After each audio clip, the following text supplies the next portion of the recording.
then come back and have 1 week to get everything together for the ball and do that. So production. So I don't even have time to get nervous. Or Am I sideways with you now? You are. Is there a way, like I know it may bother some, is there, well, now you're sideways with me. I gotta put okay.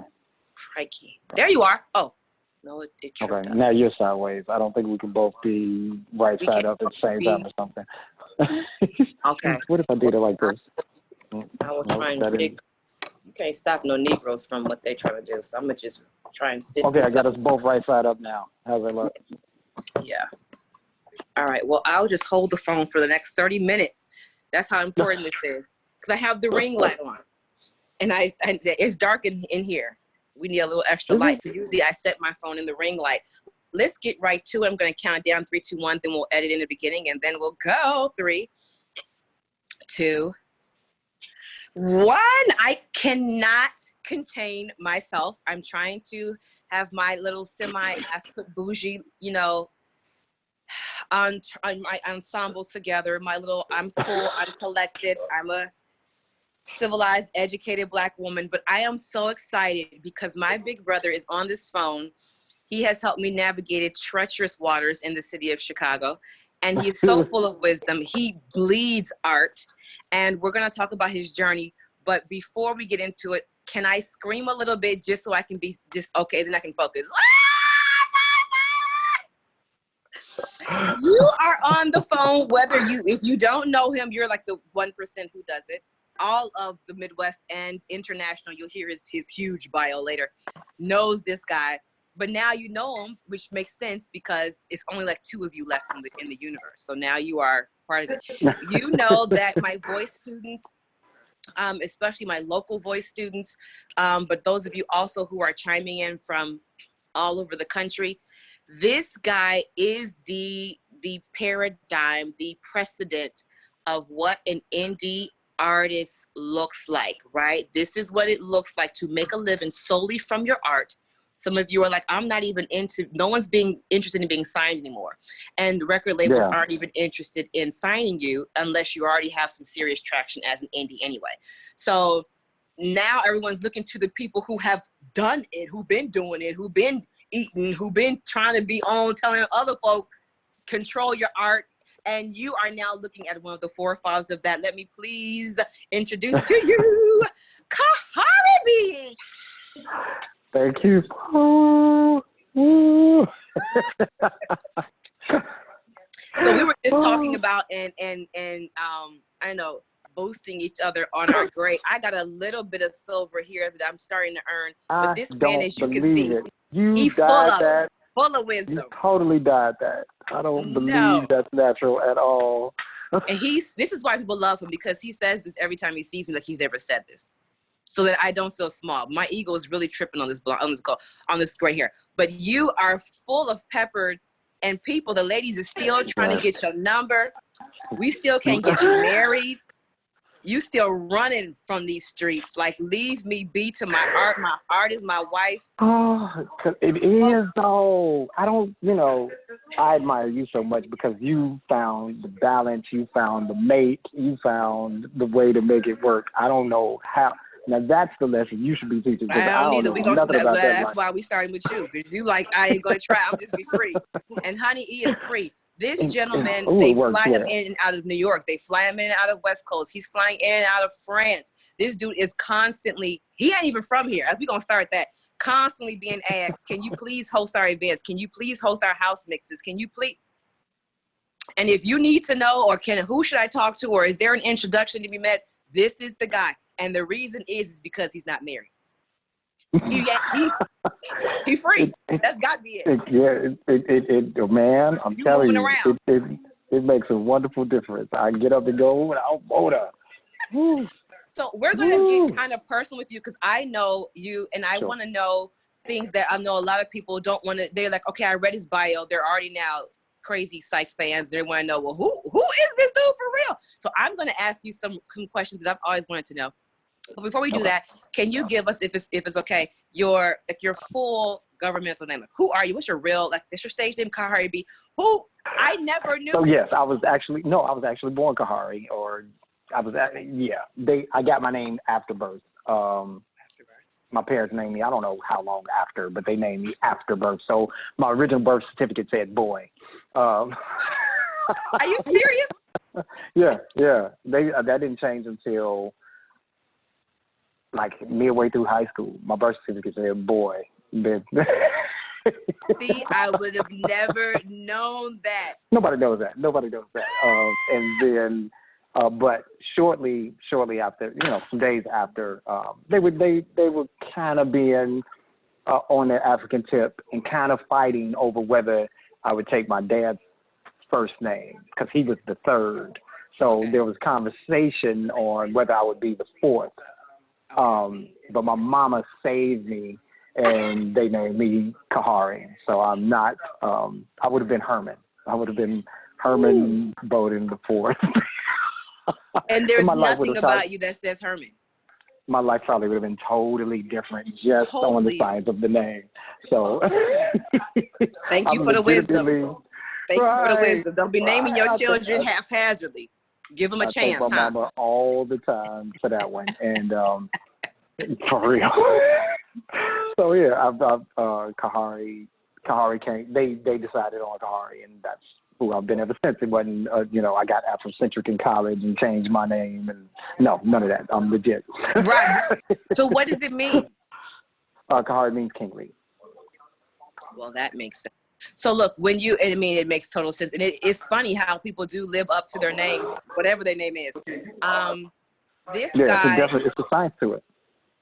There's a science to it. He is a movement on him in his own right about royalty, about don't put junk in your body.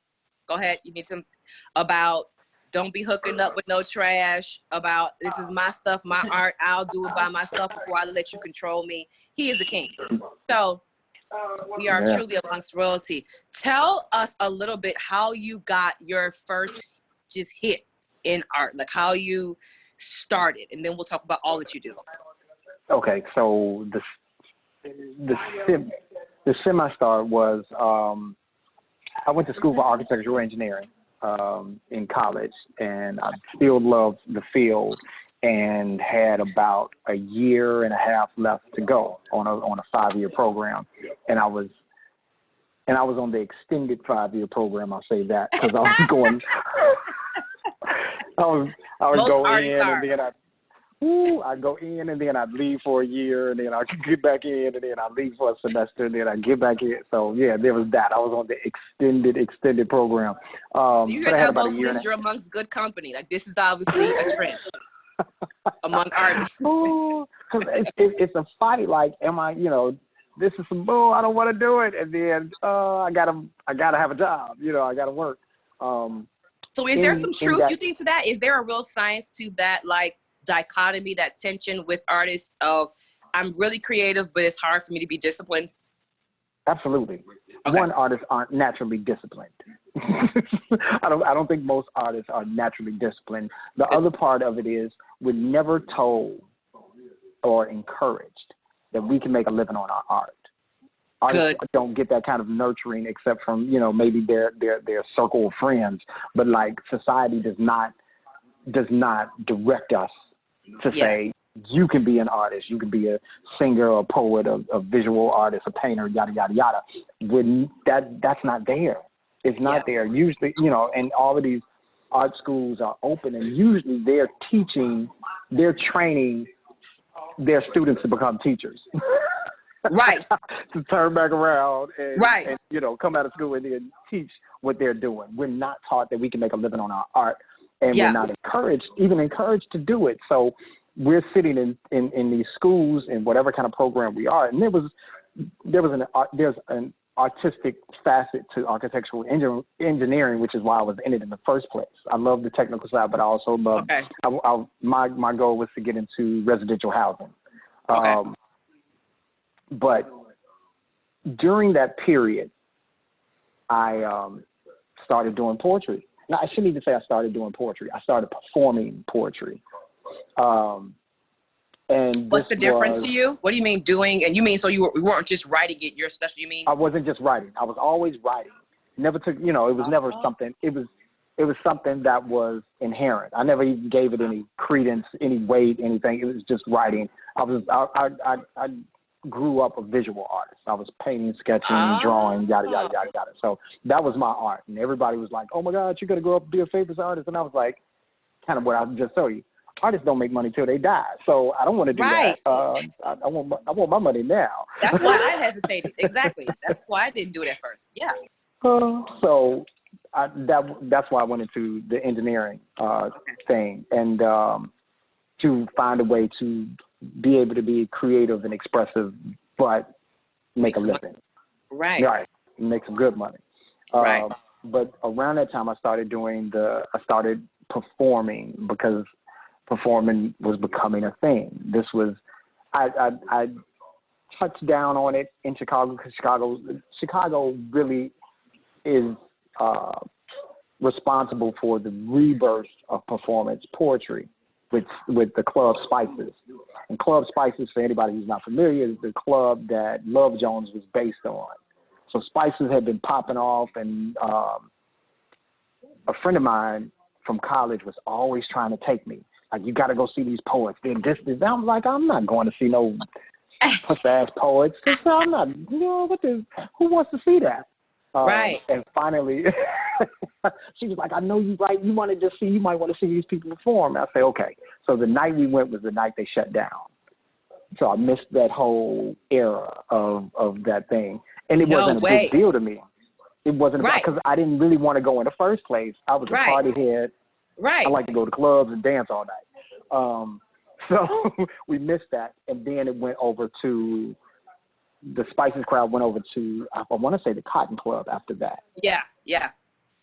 And that's when I went and got turned out.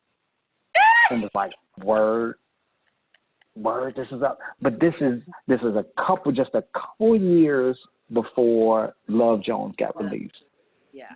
Love Jones hit, which was, again, based in Chicago, and open mics popped up all over the country, overnight. It became the cool thing to do. Before Love Jones, we were the outcasts. We were the weirdos, wasn't nobody checking for us at all. Love Jones hit, the power of media, and open mics opened up all over the country. I'm in Tennessee at the time. So some open mics started down there, and I started going and found out I like it. I like this thing. And that, let me shorten the story because I know we don't have all day. But it was something I did that just freed me up. It freed you up. You felt free. So how did you handle the tension? Did you quit school, or were you like, okay, first I'll just date this freeing experience and still stick to school? I'm going to finish. Or how'd you handle it? Right. Exactly. I was just kind of dating poetry at the time. We just dating, break off every now and again, and then don't talk to her for a while. But keep her number, make a call every now and again. She calls every now and again. Hey, you should hook up. All right, I'll be there, baby. And makes much sense.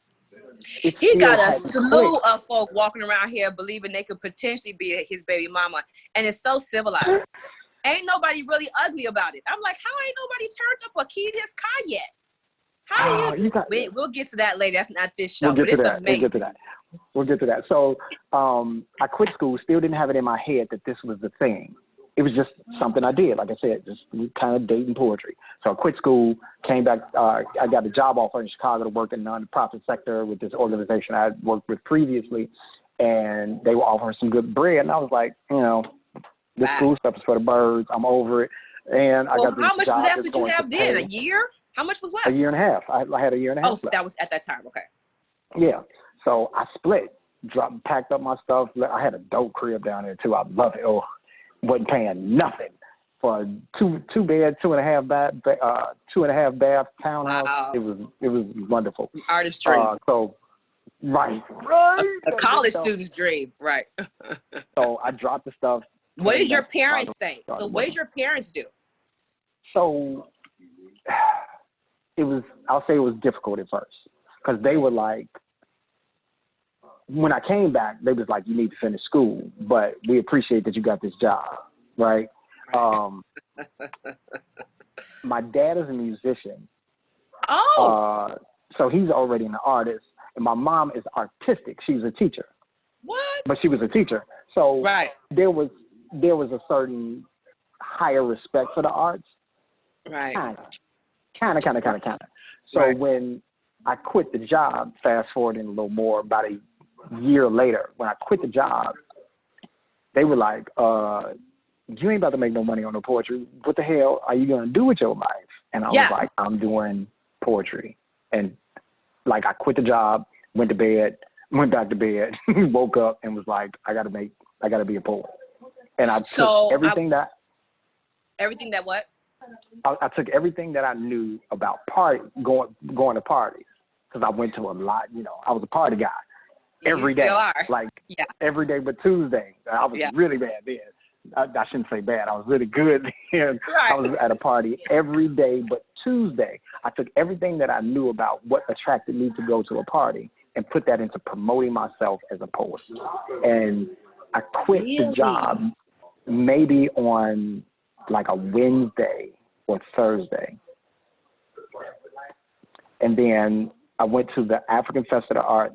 It was in front of DuSable back when. Right. And I got 2 gigs that day, just walking around the festival. 2 people came up and was like, hey, we want you to host this. Hey, we want you to host that.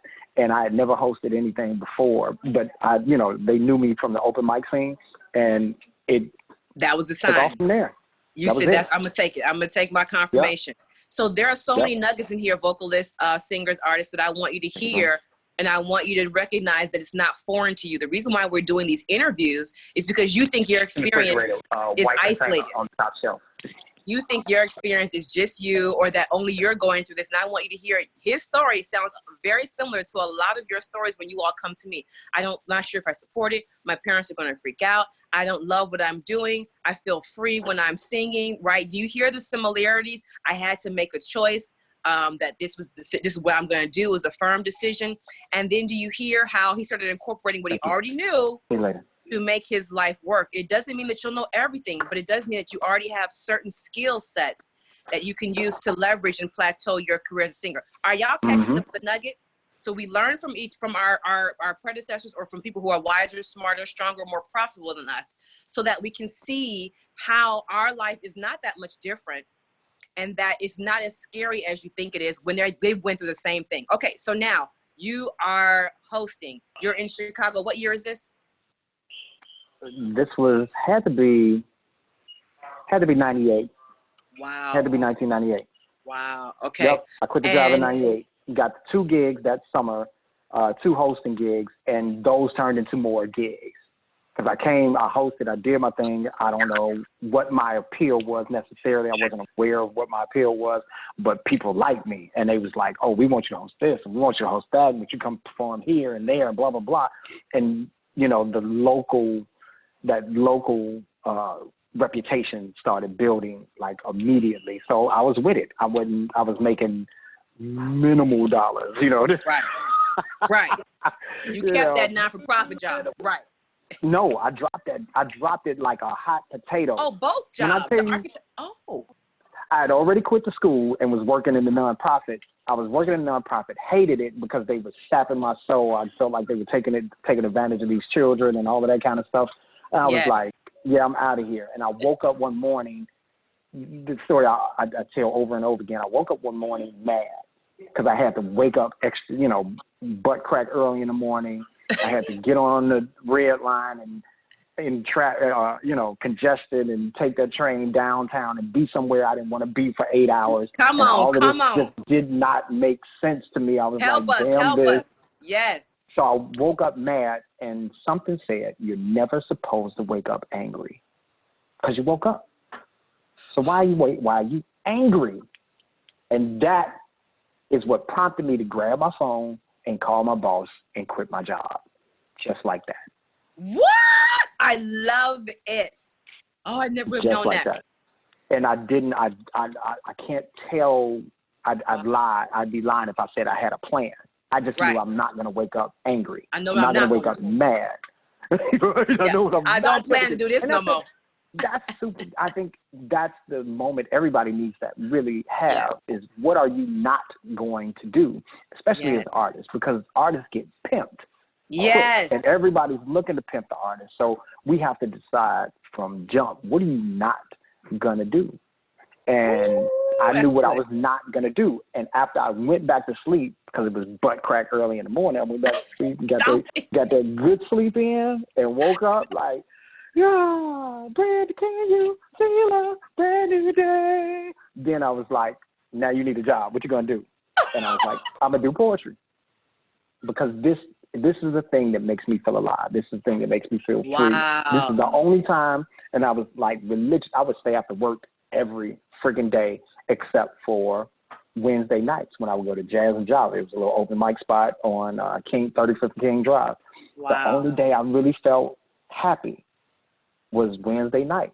And that was the one day of the week I would not stay after work. I was like, I don't care what's going on. Y'all know at 5 o'clock I'm out the door because I got to get on the list, and that list of clothes because it fills up fast, and I'm not staying. But every other day, whatever. I'll put these hours in. These nuggets are so good because people don't recognize. I mean, I think we're of the same belief that some people are born for this. Like you're literally designed and you sit here on this planet, in this universe, to do art. For us, for my vocalist, to sing. Yeah. And you are literally going against your God-given design. Would you say that? Like it makes you feel freer. Absolutely. Wow. If whatever it is, whether it's art or math or science or whatever it is that makes the individual feel alive, they feel more complete or at ease or completely confident doing, that's their calling. That's it.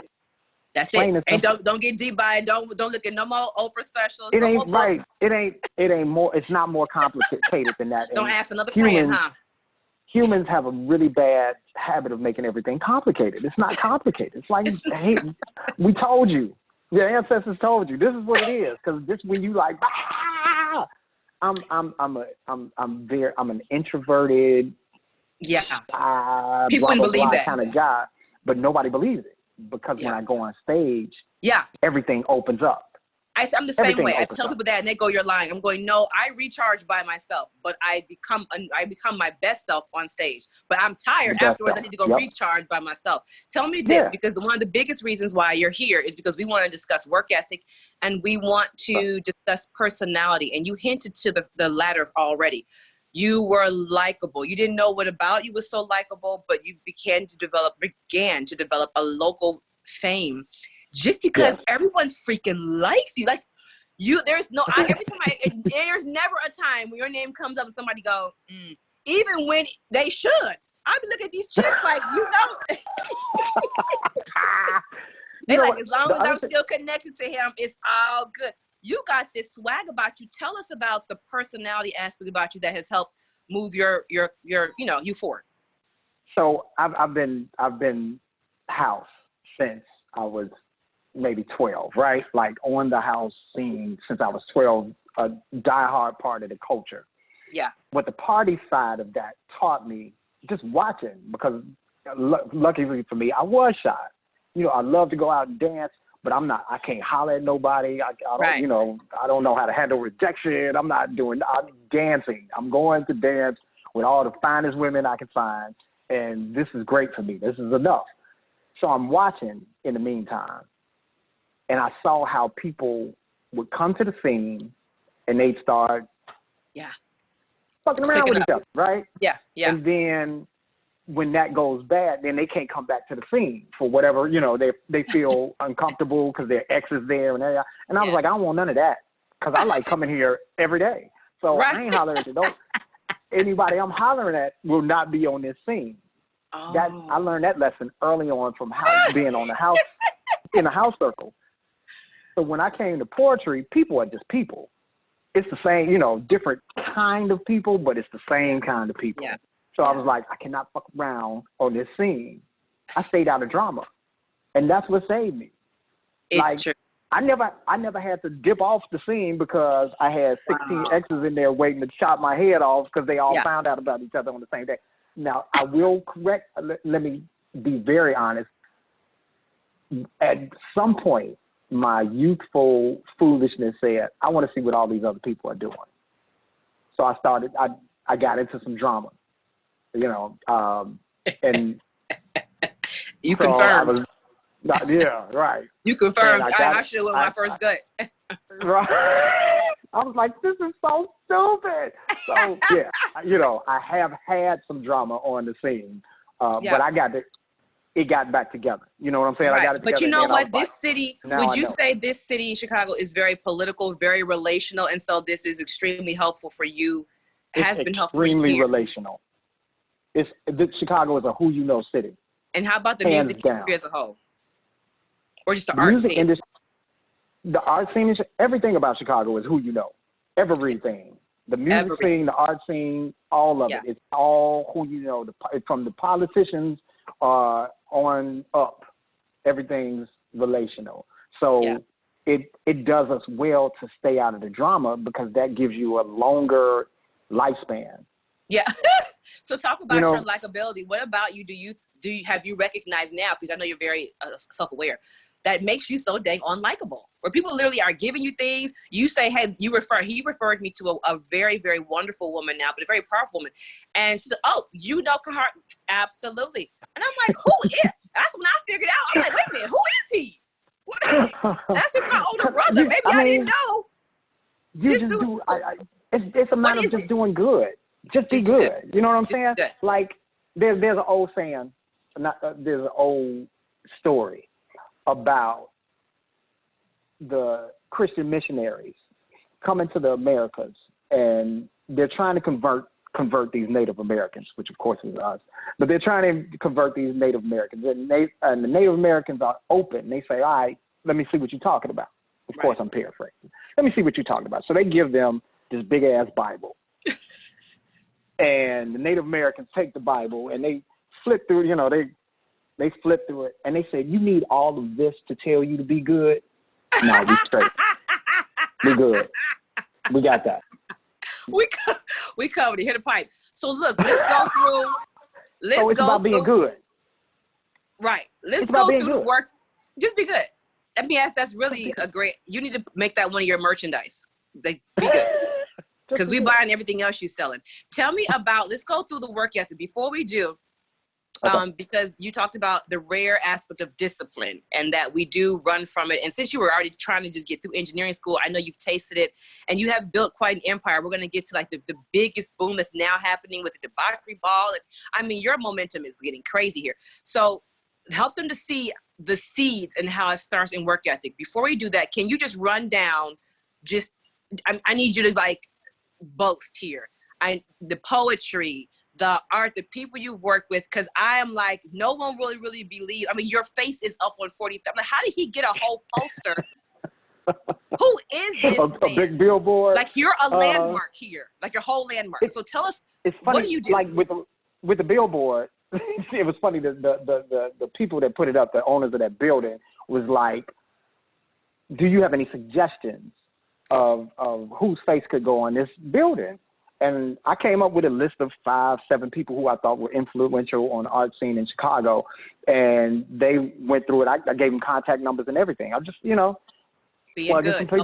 people in, being good. And they was like, well, what about you? And I was like, I didn't even consider me. And they was like, well, do you have you got a decent picture of yourself? Yeah, we're thinking we're going to use you. And I was like, oh, how nice. And that was that. I mean, it was...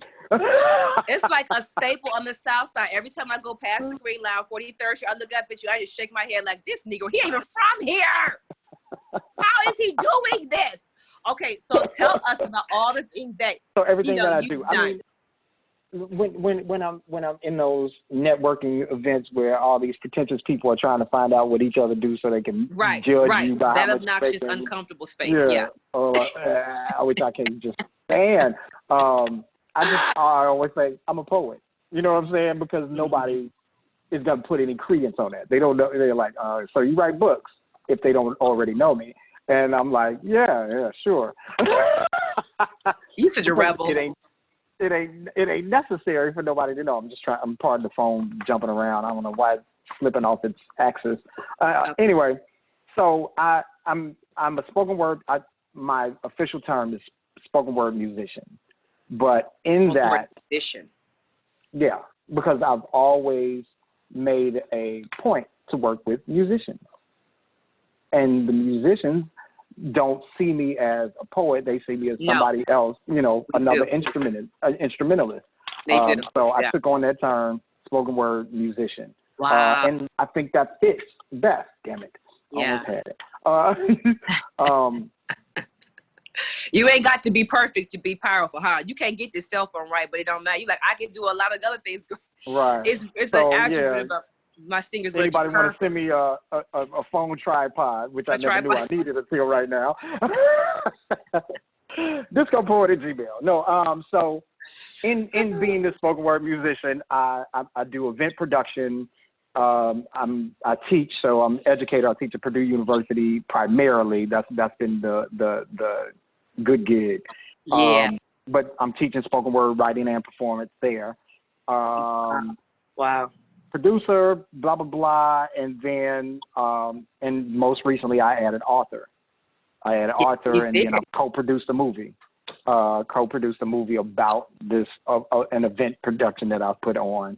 And what else do I do? I don't know. I do whatever it takes to.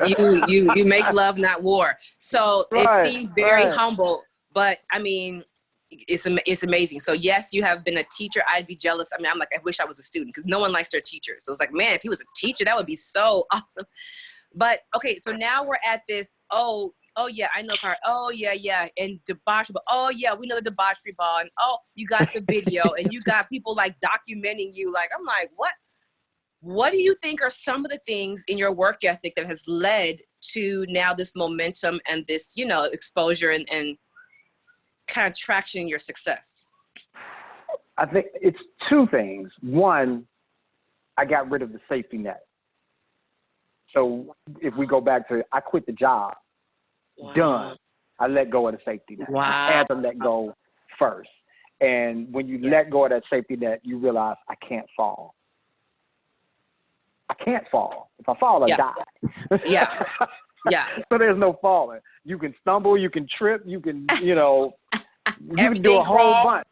Yeah. Right. But you're not going to fall. So I cut the safety net. I cut the first safety net because at that time, because I had left school, came back to Chicago, the apartment I was going to move in was some crap. It was some bull. Somebody had pulled a fast one on me because I wasn't in Chicago. So I moved back in with my parents, right? So after a couple of years, I had to cut that too.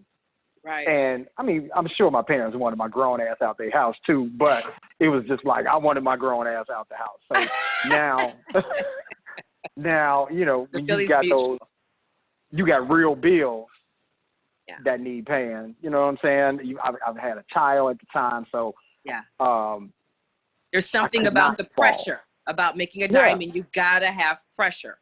That you gotta wake your ass up with a vision, or you know what I'm saying, with some kind of focus. What needs to be achieved that day? I didn't have a team, which is all important. But how do you, when you're starting up, most people aren't gonna have a team. You got some friends that are gonna do some really nice things for you here and there to help out. They'll work the door at your show. They'll pass out fly, but essentially I had to do all of that. So that's a requirement. Like you got to do all of it before you can have the glitz, the glam, the team, the support, the staff, the money. Okay. People need to get that in their brain. You can't have no ego about it. Like, got it. Sometimes I was sweeping up the floors after the event. You know what I'm saying? Yeah. You paying everybody, everybody loves you, and then you got to sweep this damn floor so you can get your security deposit back at the night. So there is a grinding involved with the art. Yeah. So people, do you feel artists now are maybe a little are softer or complacent, or you just want the fame on Instagram? That's and social media has changed our perception of ourselves, and so we're waiting to be fly overnight. You know what I'm saying? Like we're waiting to go viral and blah blah, all of this kind of stuff. A friend of mine says that all viral videos are paid for. He does not believe that people are, the the guy who slammed himself in the face with the cat or whatever the hell, you know, that just happens. They're paying some kind of service to get there. I don't know how true that is, but we have that expectation that we're going to do something so great that all our friends and all the people who don't know us are going to forward it, and we'll be viral, and folks will be hitting us up for sponsorships and all of that kind of. Yeah. I don't know that has happened. I've done some great stuff online. My web presence isn't that powerful. I admit that's a shortcoming, but I'm still working. You know what I'm saying? Yeah. So you can have a niche and eat and not be quote unquote full of likes and famous but poor. Yeah. Like a like ain't never put $1 in my pocket. Not a single cent. So I've, you know, my posts on Instagram right now that they're blocking my stuff again, I'm averaging 13 likes, you know, whatever. Yeah. But there'll be 1,000 people at the next debauchery ball. You know, the movie has sold out. It's had 3 showings. It's sold out 3 showings.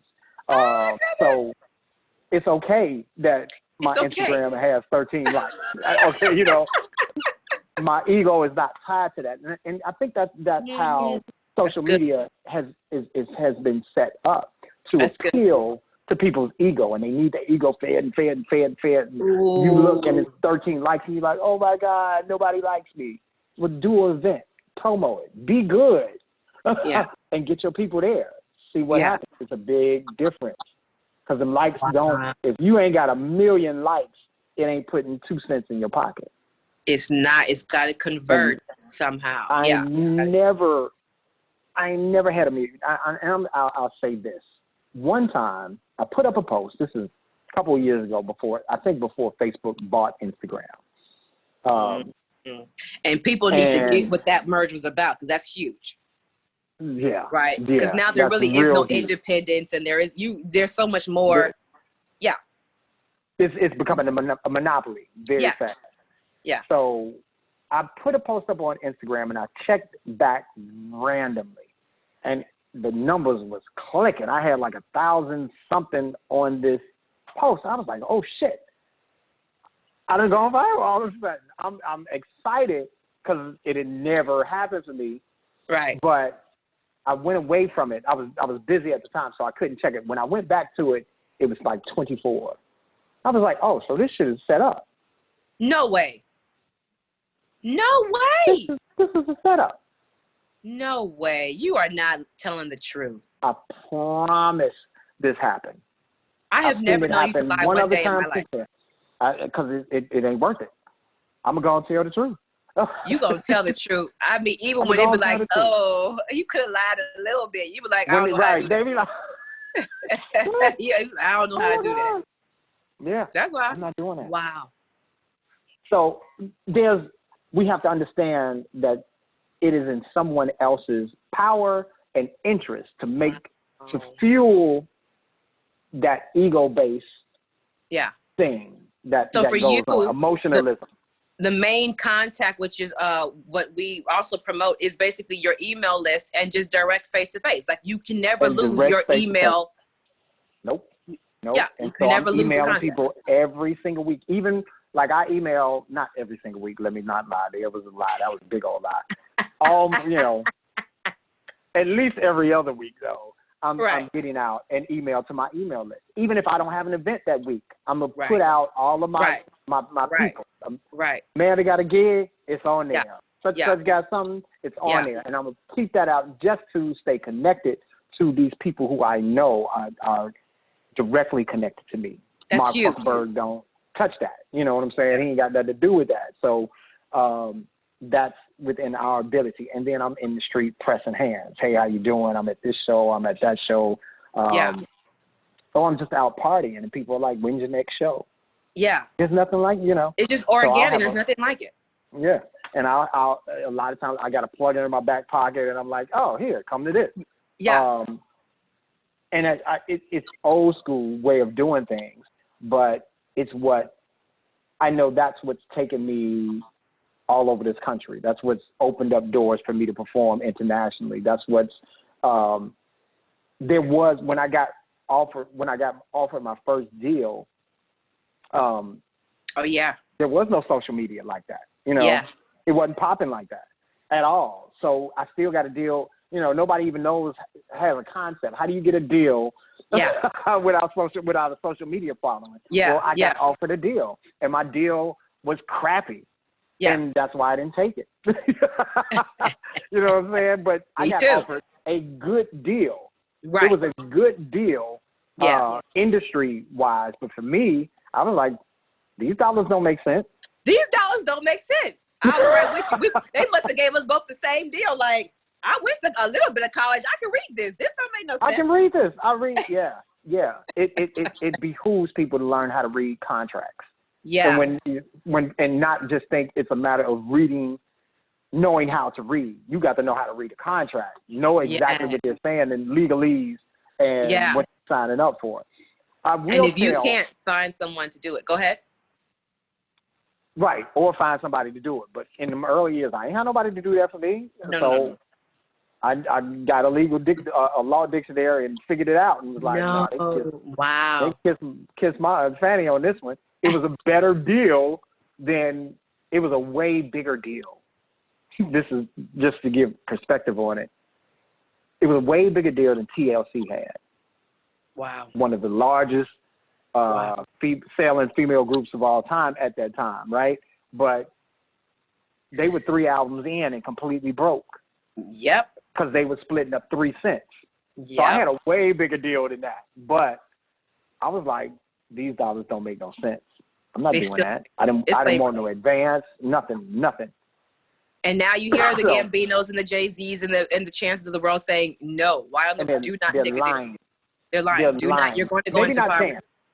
But these other folks, they're part of the illusion to make people think they can get it like they got it. But look at the kind of material, and that's why I took Chance out the conversation. But because he organically grew his fan base, and they had to go see him. But the Jay-Z's in the world are the people who are bending over and will do anything to get that dollar. And some people just bend over better than others. And they're part of the illusion. That was a nice way of saying it. I tell you, he don't lie. I tell you, he don't lie. He don't know how to do it. People think they can get it. I got a friend, one of the baddest singers I know. This sister can sing, rings. She's fine. She's fine and she can sing. We talking about me? Or are you like you? No. It sounds like I'm talking about you. It totally sounds like I'm talking about you. But she moved to New York, went to get her deal. She moved to New York because that's what you do. Yeah. And she went to an audition at a major label. Yeah. And she got to singing her ass off at the audition. And they was like, that was fan-fucking-tastic. We ready to sign you right now. But you're going to have to give a blowjob first. And she had the talent. She had the look. Tell the truth. And she decided, I don't want to get his blowjob. You mean a literal? He asked straight out. The guy asked straight out, like, but, are you willing to slob on Bob, basically? And she was not. So the rest of the world has not heard of her to this day because she decided she knew what she was not going to do. What she's not going to do. Wow. And wow. A part of what this course is we start to break down the entrepreneurial aspect, but it's really phenomenal that you highlighted. You have to know the business so that you can begin to do what you're doing and make a living from your art. Otherwise, you're right. It will stop at someone saying, no, you think that's your only outlet, and it's not. No, because now she's been on the road with a major. Did I do it? No. I got you. She's been on a roll with a major act for the last 10 years. She getting it. Yeah. She didn't get a blowjob. She worked her ass off, built a following, built a work ethic, and now, like I said, she's doing just fine. She decided what she was not going to do. All of us as artists, particularly in the entertainment realm, have to remember Tribe Called Quest. Industry rule number 4080, record company people are shady. That's real. If quotables. So we have to build what we don't have. Wow, I that's should good. be able to. I should be able to put you on without you having to give a blowjob, right? Basically. Because you got the Please. look. Please. You got the Please. look and you got the talent. These folks ain't even got the talent. They got the look, but they, you know, they were probably grabbing ankles. I don't care how big these favorite artists are. I'm gonna move us on because we're starting to get rated R. Phenomenal. Thank you, sir. Look, I want us to close with. We have to build. We have the ability, especially with social media, to build what we need, and we have to make better use of one another. That's why I introduced you to that system. You said I need to know such and such. Bam, do that so you can get what you need. Because you might be able to put me on and not ask me for a blowjob. You know what I'm saying? Like, indebted. Forever indebted. Who can I? And I'm waiting for the opportunity. I'm like, somebody please come that he wants to know so I can be like, I can do it. It's my turn. It could be a pay it forward. You know what I'm saying? Like, we have to build each other. Otherwise, we're in that mess run by some Europeans who don't like us. And the truth of the matter is, they like, even when you talk about, and there's a book we talk about how do the Jews build Hollywood, and there's so many other aspects where they're like, look, we don't have to even like each other, but we about to make this money together. We don't have that aspect as artists or even as blacks, where it's like, look, I understand you're not my cup of tea, but are we going to get the bag, or are we going to build here? Right. What are we going to do? So let me transition a little bit, because there's a part of you that I think is fascinating that I do want my vocalists to kind of hone in on, because you give us a lot of practical, real world truth, okay, that I know they have taken home with them. I do want to talk about your diet, though, the way that you eat. And will you please, like, let's just touch on what it is and how that affects your physical body, which is actually the most important aspect of who you are, because you're very lively on stage. You're youthful. And I'm talking to my artists, like, it's not just the mucus from the sugar and the milk. It's not just the meat that's making you angry and temperamental. It's not just those things. It's also the fact that you're overweight. You don't look good in certain outfits anymore. You don't have passion. And a lot of it is attached to your diet. So will you talk to us about your diet and why you chose it and how it impacts you as an artist? We have to be rational about these things, right? We live in a society that profits off of sickness. Yes. They profit off of being sick, and they normalize that sickness. Every other commercial on television is a new pill, a new drink, a new something to make you feel better. Yeah. They already know your ass is sick, so now they're going to give you some more stuff to make you feel better from the sick they gave you, which is going to make you sicker than you were, you know. Yes. All of that. So it's another thing that we have to take into our hands. And control. I went vegan in '99 to get control of complications I was having with asthma. I couldn't breathe. I'm partying every night, but I'm going home and I'm about to die. You know, so I had to get rid of that. It was slowing. Right. It was slowing down the pace. Yeah. And that's what I went. I went vegan. I got rid of the dairy. And I got rid of the meat based on somebody wise who had told me to do that. And then I started studying. Why am I getting rid of this meat? Why am I getting rid of this dairy? And then it helped build a comprehension of the why. It just made sense. And that was in '99. Before it really got bad. Before the meat really got bad. Before it really got bad, right. So then I feel better. And 10 years from that, let's say, 99, so 2010, or 2009, 10 years later, I'm looking at the people who were with me 10 years ago, and they're fucked up. That's what you move around like that reunion. They can't move around like they used to, and this, that, and the other. Meanwhile, I'm bouncing off walls. Bang, bang, bang, bang, bang, bang, bang, bang, bang, bang. And they're like, you look so good, blah, blah, blah. Now, I had the gray hair because I started graying at 5. I think people was getting on my nerves then. But outside of that, I was all gravy. Honey, your knees, I'll be looking at your knees. I said, I'm about to go vegan. I'm in these heels. I want them knees. And I sure did. My ankles and my knees, I used to see you just moving. I was like, what the hell? Hold on. You're not going to be my senior that many years and be moving that much younger than me. I'm going to push this play back, and I'm going to figure it out. So what I teach now, because now I'm teaching people how to live a plant-based lifestyle. One of the main things I'm teaching is while society encourages us, or that small little piece of society that encourages us to get rid of the meat and get rid of the dairy, they don't tell us what to eat after we get rid of that, when that's such a big part of our everyday.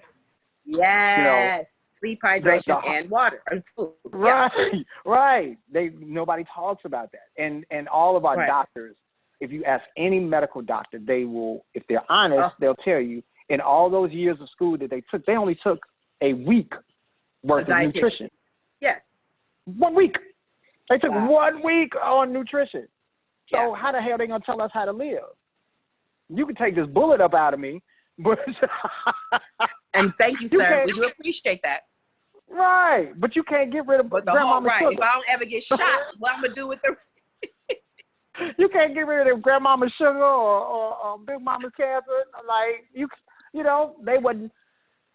Growing up with asthma, they weren't able to do anything but to this day make it worse. But do you feel like it also contributes to your creativity? Oh, absolutely. My brain ain't full of mucus and my stomach ain't full of fat burger. So that preoccupation with feeling bad. And people will normalize feeling bad. They'll be like, I feel just good enough. Yes. I wake up early, I go to bed late, but I'm well nourished, I'm hydrated, and it gives vegans have superpowers. It's something and you feel like, say. And you are doing it in Chicago. So people are like, well, you're not on a farm somewhere. Like, you're like, no, in a city, I am making this happen. Yeah. If I was on a farm, I'd probably be 10 times crazier. Like super unstoppable. But you know, it's possible, particularly in larger metropolitan areas, because now it's a trend. Now it's trending. But one thing I learned in those early days is read. Again, learn how to read them contracts. Learn how to read that ingredients list. Because even the vegan and plant-based stuff now, some of that crap is worse than meat. They still put in polysorbate 80 and polypropylene and blah, blah, blah in all of these things, all of this soy, and people don't understand that. No, it's not pig hoof, but if you can't pronounce it, it shouldn't be. If you can't pronounce, that's it. Basically, you usually have to make your food, and if you can't pronounce it, just forget about it. Pretty much. If you can't pronounce it, and if you shouldn't be putting it in or on your body. That's good, sir. Because I know we were at the grocery store. I saw you. I said, "Hey, Bill." He was like, "Yeah, well, you know what? Can I borrow some oil? I'm gonna just get an avocado." I said, "Do what? Put it on my hair." I say, "Yes, King Khari." About once a month, a little avocado, and get it up in there, smash it up, get it in there, and my hair is happy. My hair is I am very, so very grateful happy. that you squeezed me in. I know you were just coming out of a meeting with your staff, and I can only imagine what you're about to do for us tonight. So thank you for giving me time. You see, I'm playing with my new crop. I'm like getting ready for the ball. It's going down. But right, we've got the movie screening starts. We got a theatrical run at Studio Movie Grill from the 6th to the 12th. So anybody who hasn't seen the Debauchery Ball documentary, if they're in Chicago, they can go check it out there. It'll run about, I think, 4 times a day. So opening weekend, we're going to do it big. Tickets just went on sale today. And we'll have DJs playing in the lobby every day. We're going to have like mini parties at the theater after one of the shows. What do you feel like? Like, what does it feel like what does that feel like for you? Honestly, I'm too busy to, you know. I hate when that happens. I know. I hate when that happens. The tickets for the movie went on sale today. They went on sale today. I'm still the tickets for Debauchery Ball have been going since October 31st. So I'm facilitating that every day. I'm arranging and directing my students. I'm too busy to I'm just gonna show up like, yay, I'm glad y'all here. Watch the movie, enjoy, blah blah blah blah blah. And December 15th, when everything is over, then I'll be able to sit back and oh, that was pretty cool. I'm so pretty proud cool. of you. I'm so proud of Thank you. I'm you. so grateful to know you. And I'm so thankful that you would give us your wisdom and record it. We're going to edit, and we will forever have this. We'll probably put some online as well, but it's in our course for every student that's coming through, that's learning how to not only technically be a vocalist, but then monetize their art. Thank you for showing this is possible. Absolutely. It's my pleasure. I love your platform. I love you. You do phenomenal things every time. So it's an honor to be here kicking it with you. Yeah, I had to go, I told everybody else to eat, drink, and be merry while I do this interview. And Thank they you. ate, drank, and split. That's what happens when you're the we boss. had to get stuff together. Coming from Tennessee with no job, now you the boss. Yes, All right, I'll be getting my ticket, and I love you, and I will talk to you soon. Bye. Come on with it. Later. Bye. Oh.